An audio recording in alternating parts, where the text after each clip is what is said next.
All right. Okay, 6:01. So we'll get started. There'll always be a replay if anyone comes in a little bit late. So first of all, hi. Hope everyone's doing well tonight. Thank you for taking time out of like the third most beautiful day so far of the year here in Michigan to hop on with us. So for those of you who don't know me, my name is Dr. Jason Van Dyne. I'm the founder of Aquest Wealth Strategies. And again, thank you so much for taking the time to join us for our quarterly economic update webinar. As always, feel free to ask questions, but we're going to hold them till the end so we can kind of go through the flow, and then we'll stay here as long as you need, and we'll pick up any questions that we have to here at the end. Of course, you always have the opportunity as well to reach out to your advisor, whether it's via email or phone tomorrow, and ask them any other questions that you might have. But we're happy to answer them while we're here. With us today, we have, for those of you that have been here before, we have with us Mark Peterson from BlackRock, the largest asset manager in the world. Mark is the director of the Market and Portfolio Insights team, and they are focused on investment strategy and education. Yes, Mark's been doing this for 25 years. He predominantly focuses on helping educating not only you as clients, but also us as advisors. And he is the author of something that I always read, which is the popular Student of the Market monthly publication. It's actually distributed very widely. It's very highly read throughout the country. So with that, Mark, I will give it over to you to get started. Great. Thanks, Jason. Evening, everybody. Thanks for having me on your call today. Talk a little bit about the markets and the economy here in 2025. Certainly no shortage of content here to start 2025. So lots to get to. As Jason mentioned, we'll do it through what we call our Student of the Market, something we send out to advisors. If you Google BlackRock Student of the Market, it'll pop up so you can actually see some of the content from the beginning of the year here. You'll notice right away it's a lot of charts and graphs, as Jason knows. A little bit of a chart and graph person, so bear with me. We'll try to bring them to life as much as we can, give you a feel for what's happened so far this year in the market. Also talk a lot about volatility in the market, meaning the market jumping around day to day, week to week, month to month. That's been the big story here in 2025. So we'll talk about that through the historical lens. We like to look at history and Student of the Market. It's the old Mark Twain, history doesn't repeat, but it often rhymes. And you see that with the market and the economy. Not that there's parallels or exactly alike periods. We're going through something unique right now. But one thing that we see with markets is when they're dealing with uncertainty, whether it's tariffs and policy changes, or economic weakness, inflation, the Federal Reserve raising interest rates, COVID, or even the global financial crisis, the way investors and markets react can be pretty similar over time. That's really why we lean on history, is just to understand, hey, how did we handle this uncertainty in the past? The reasons for the uncertainty are always a little different, right? But the way the market reacts, the way investors react can be similar. So with that long preamble, let's get after it. Just wanted to highlight performance last year versus this year. Look at last year. 2024 was pretty darn good across the board, right? 25% on U.S. stocks, which is the S&P 500. You can see across the boards, bonds positive, gave some back at the end of last year. But then let's fast forward to this year, and this is through the end of March. Look at the different picture here in the yellow. We're actually down about 10% through tonight with the S&P 500. Most stocks are down. International is actually up, believe it or not, right around that 6% number, and bonds are up over 2% as well. So very different story this year from last year, where U.S. stocks are not leading the way. We're seeing diversification really come to the table and carry its weight for the first time in a lot of years, which we knew was inevitable, right? It's always the case. It was just a matter of when, not if. So we're seeing that play out quite a bit. And I mentioned volatility, and the best way to measure that I talk about this is looking at the number of days the stock market's up by 2% or more, or down by 2% or worse. We count that and track that over the years. And we're actually up to 7. If we updated through today, we actually had a 2% day today. We had 2 last week, so this is a little out of date. We're up to 7 now, which is more than we had all last year. And it's more than 3 times what we had back in 2023. So you can see just what a different volatility environment. This tends to happen with volatility, just the market jumping around day to day, week to week, month to month. It's either all in or all out, right? You can see on the chart, there's years where you get 72, like 2008 in the global financial crisis, 44 during the pandemic, 46 in 2022 when we had the inflation and interest rate shock. So very different volatility worlds that we can live in, where sometimes it's not an issue and just fades to the background, and other times I'm busy updating this chart all the time. This year starting to feel like one of those years, but it does tell you a lot about what's going on in the economy. Look what happens when we pull in stock market performance and the economy's performance through GDP, which is the economic growth. Look at the performance when there's no volatility. Stocks are up almost 20% in the yellow here on the right. Whereas you get a lot of volatility like this year, all of a sudden all bets are off and stock returns are essentially zero on average. And then you see the same story on the economic growth side. You get a lot of volatility, meaning a lot of these 2% days, economic growth is only 1.3%. But you get very little. So you have very little volatility in the market, and the economy grows at a much healthier clip, 3+%. So I think that's one key lesson here. When you think about volatility in the stock market, it's really telling you the market's worried about where the economy's headed. And you see that, look at some of these periods where a lot of these periods were recessionary periods, whether it was 2001, 2008 in the global financial crisis, certainly 2020 and COVID were all recessionary periods. So that always creates a lot of volatility as the stock market's trying to digest where the economy's headed. So I think it's good to connect those dots that, hey, if the market's jumping around quite a bit, it's trying to figure out where the economy's headed. Right now, the chances of recession certainly have gone up quite a bit from where we were probably even 6 months ago. I think the combination of policy uncertainty, but also just a natural slowing in the economy has created some headwinds that weren't there that might slow the economy down a bit. We still think we avoid the recession. There's still strong fundamental pieces of the economy that continue to chug along. Certainly in good shape financially. You're still seeing consumers spend. You're still seeing a lot of money in the system from the COVID shutdown and restart. So you're seeing record amounts of dollars on the sidelines. It's just not a typical period where you see economic growth slow tremendously, but it's something to keep an eye on. And certainly the volatility is an indicator of that. One last thing on this chart is this red box right in the middle. Look at the 2022 example. Stocks were down almost 20%. They were down 18% in 2022 when the Federal Reserve was raising short-term interest rates, and we had to catch up to inflation and try to corral inflation and get it lower. Even though the stock market was down, look at what happened on these plus and minus 2% days. They were equally split.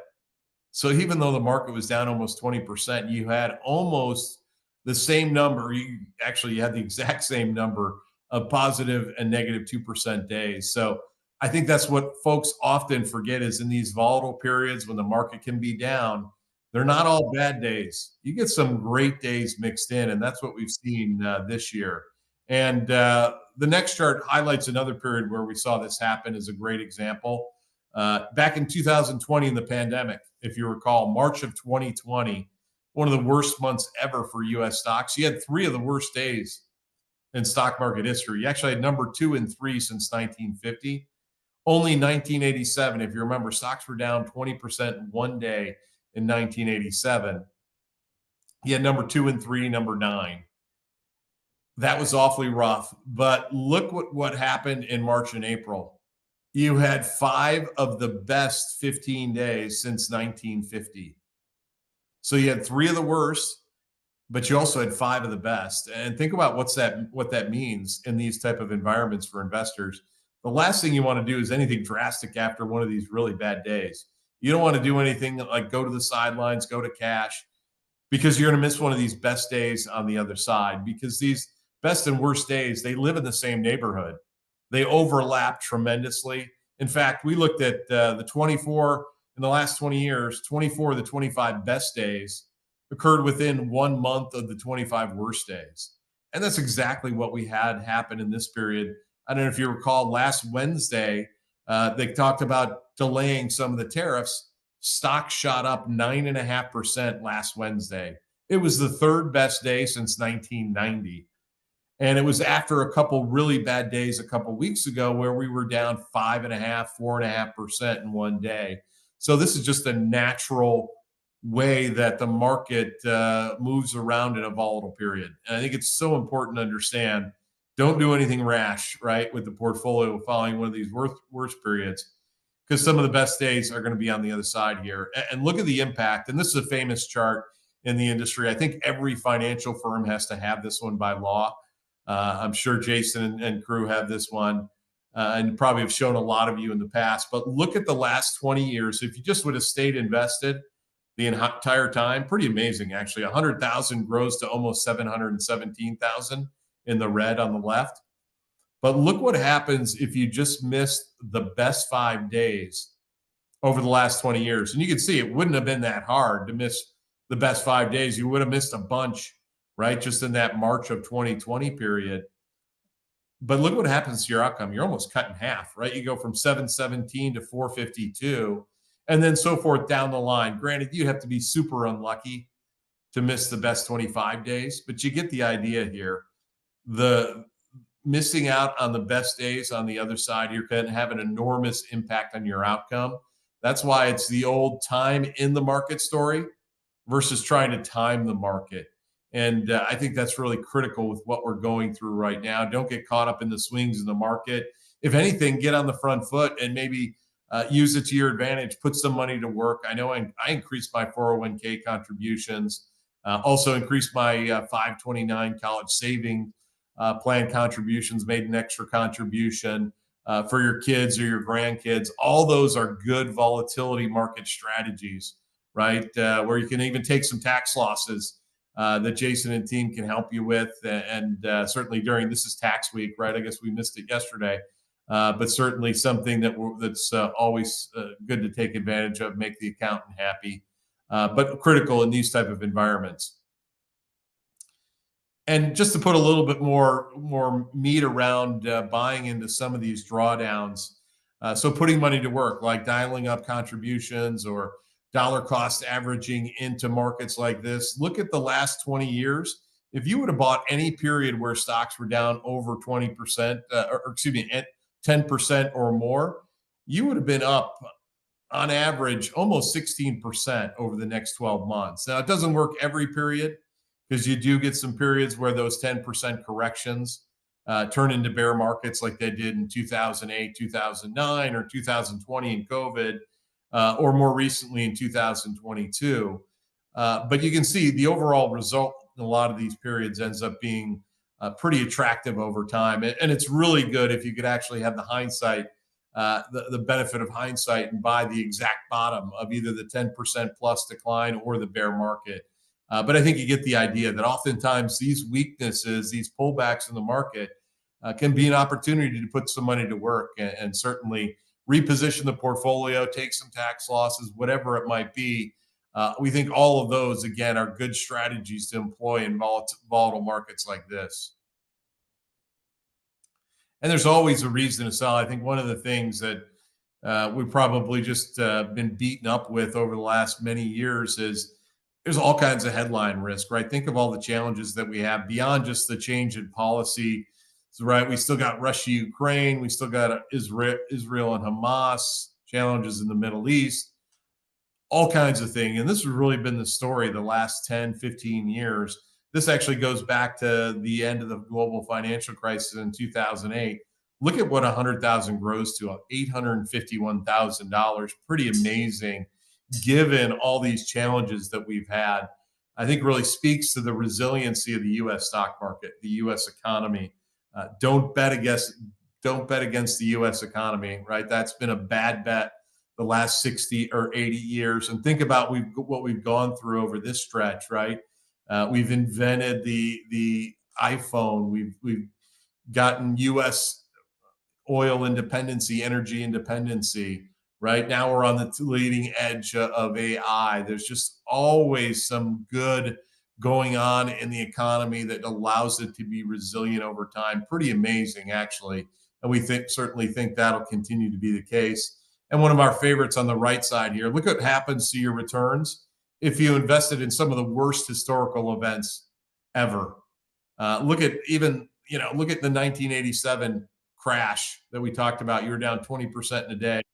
If you would have held, even though you invested right before that, if you would have just held, you're right in line with the long-term average for stocks at 10.4%. Or even look at World War II. You invested right before World War II started. You're actually beating the market at 11.3% per year since 1940. So I think just a great reminder, right? Why we invest dollars in the U.S. stock market. The amazing resiliency is undeniable. And one thing that was interesting going into this period of time is that folks were feeling not so great about the market. Certainly, it had a great run, right? It's really 2 good years in a row of 25+% gains here in the U.S.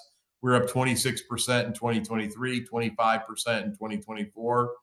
Yet, if you looked at what they call investor sentiment, which is just a survey asking investors, are they buying, are they selling, are they feeling good or bad about the market? And look at where it was at the end of February and mid-March, even before the volatile period here. And maybe this even exaggerated some of the volatility because you had some people that were probably looking to sell because they were not feeling great about where the market was. So look at, and they've done this survey since the late 1980s. And look at the big one here, the top one. This was March of 2009. This was almost the exact day of the market bottom of the global financial crisis of 2008, 2009. And look at what stock returns were the next 3 months, the next 1 year. And that's what happens when everybody's feeling bad about the market or the economy. Look at the returns. So the top 10 bearish periods, and you see those on the left. Look at the average return for stocks over the next 12 months. Up over 25% next 12 months. And the reason why this works is when everybody's feeling bad about how things are going, all the bad news is priced in. All the bad stuff that folks are identifying is already priced into the market. It's often a good time to put money to work. And the exact opposite is true. When everybody's feeling great about the market and the economy, look at the returns, right? Go 12 months ahead, 3 months ahead.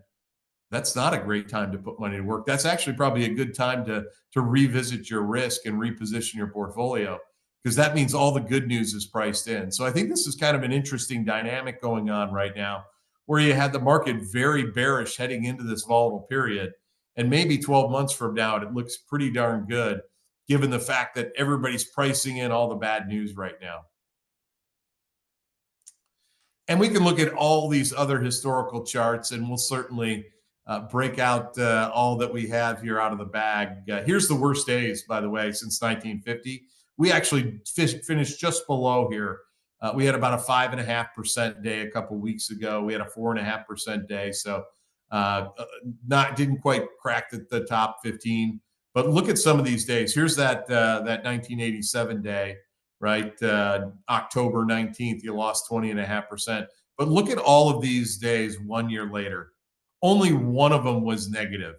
That was the early parts of the global financial crisis in 2008.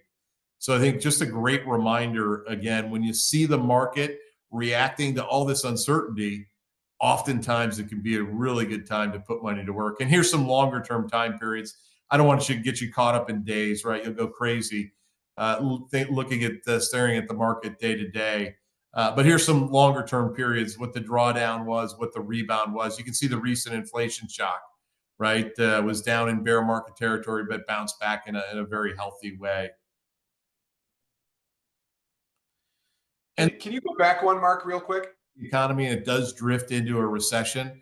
Here's what the various asset classes have done during recessions. So stocks are a bit of a mixed bag. So certainly what happens to stocks in a recession is you have earnings, you have company profits, company dividends really come under pressure. And that impacts stock prices and the overall market performance. But look at bonds here. And we're seeing it start to play out this year where bonds are up over 2% so far this year. which if we do 2% every 4 months, right, that ends up being a pretty healthy year for bonds. And you see all of the recessions on the right since 1929. You can see stocks very much a mixed bag. They can be positive in a recession if the recession is not too deep or severe or doesn't impact company earnings and profits in a major way. We've had some pretty significant recessions recently. Think about the COVID recession was super short, but it was the most severe recession in a short period of time that we've seen on record. And then, of course, the global financial crisis back in '08 and '09, that was one of the worst recessions since the Great Depression. So I think something to keep in mind here, if we do get a recession, maybe it's something a little bit on the lighter side, where stocks and bonds could certainly hold up well.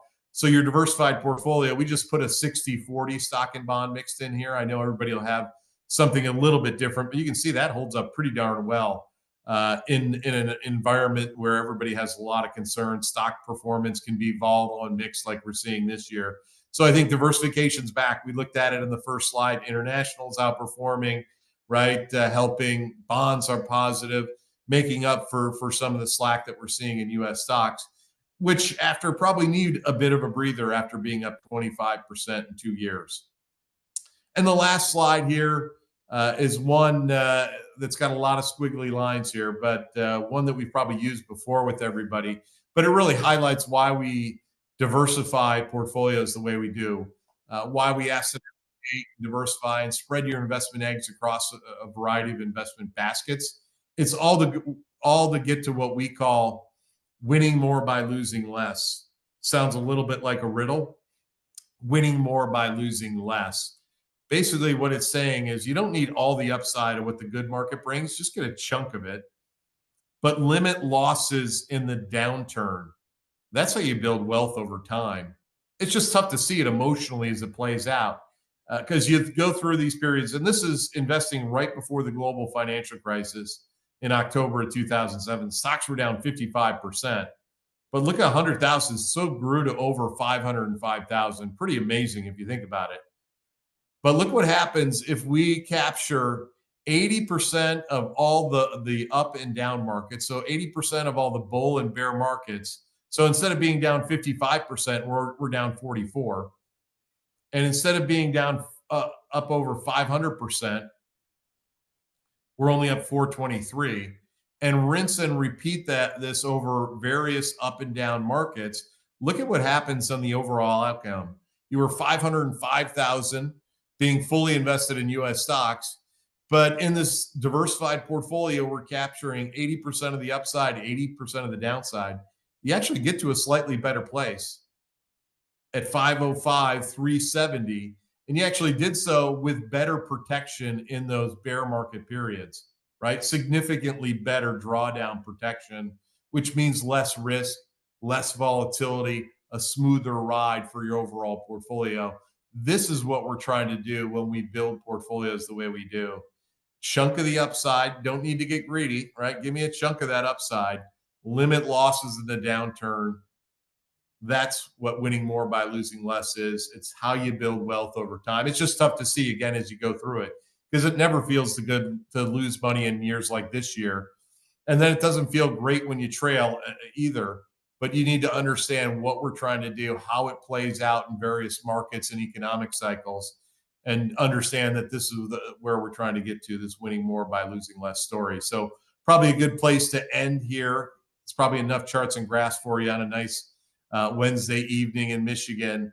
But hopefully that was helpful. Think of where we started, right? A very volatile start to the year. Stocks are down about 10%, but diversification's back. International's up 6, bonds are up over 2. That's a good story. Finally getting some help from other parts of the portfolio. The volatile periods like we've seen this in the past, and certainly all those best and worst days sit right on top of each other, right? They live in the same neighborhood. Don't do anything rash after some of these bad days because they'll probably pop up here. We had a negative 2% day today. Remember that you don't want to miss some of those best days on the other side. That's critical to maintaining wealth and building wealth over time. We think the economy avoids that recession, right? We think certainly the Fed Reserve is going to likely lower interest rates in the second half of the year. That'll probably mean bonds can continue to chug on as well. So we still think the picture, even though it's mixed and certainly more questionable than it was 6 months ago, we still think we're in a decent place. But I think we're reminding ourselves, and I think even some of the best investors we work with need this reminder every once in a while, that diversification is why we build portfolios the way we do. We're getting that nice reminder this year. So remember that winning more by losing less story. It's a good anthem to live by and build wealth by. So with that, I think I'm turning it over to Dylan, and I think he'll wrap it up for us and show some other disclosures that are necessary.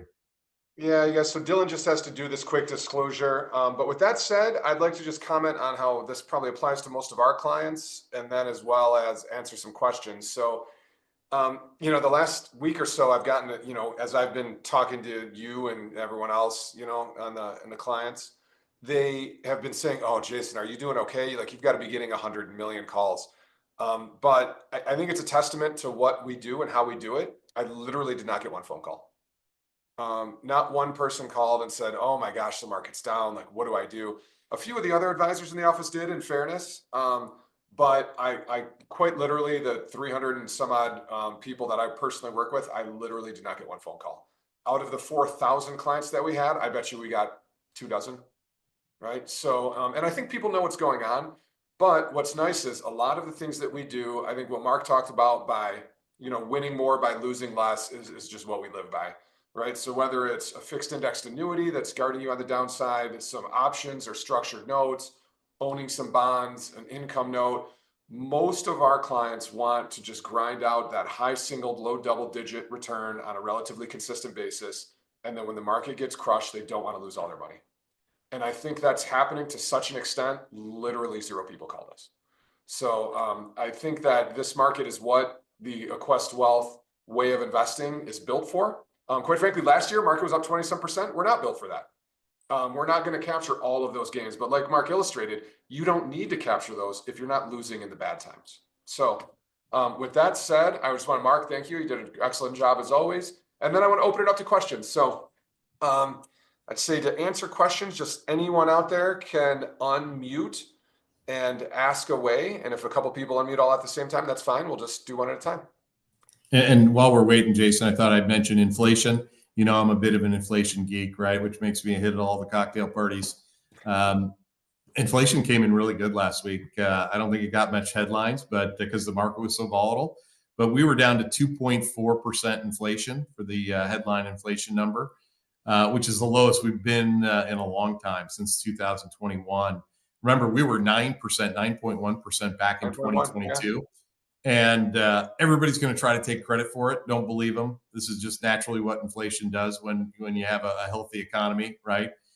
It'll come down, and it's not as orderly, as quick as we want. It still means prices are going up, by the way, too. Don't get me wrong, right? Prices are still going up. They're just going up at a slower rate. But I just thought I'd highlight, hey, the inflation number is actually pretty good. I think the market kind of was too caught up in the policy drama to really give it enough attention. But I think it's a really good story for bonds and fixed income in the second half of the year here. You've got interest rates on a 10-year U.S. Treasury bond at 4.3%, but inflation's only 2.4%. That's almost 2% above inflation. We have not had that big of an income or interest rate above inflation since 2015 on bonds and fixed income. Yeah. That's a good time to put money to work in bonds and fixed income. I think that's, again, getting lost in the shuffle of all the headlines and market volatility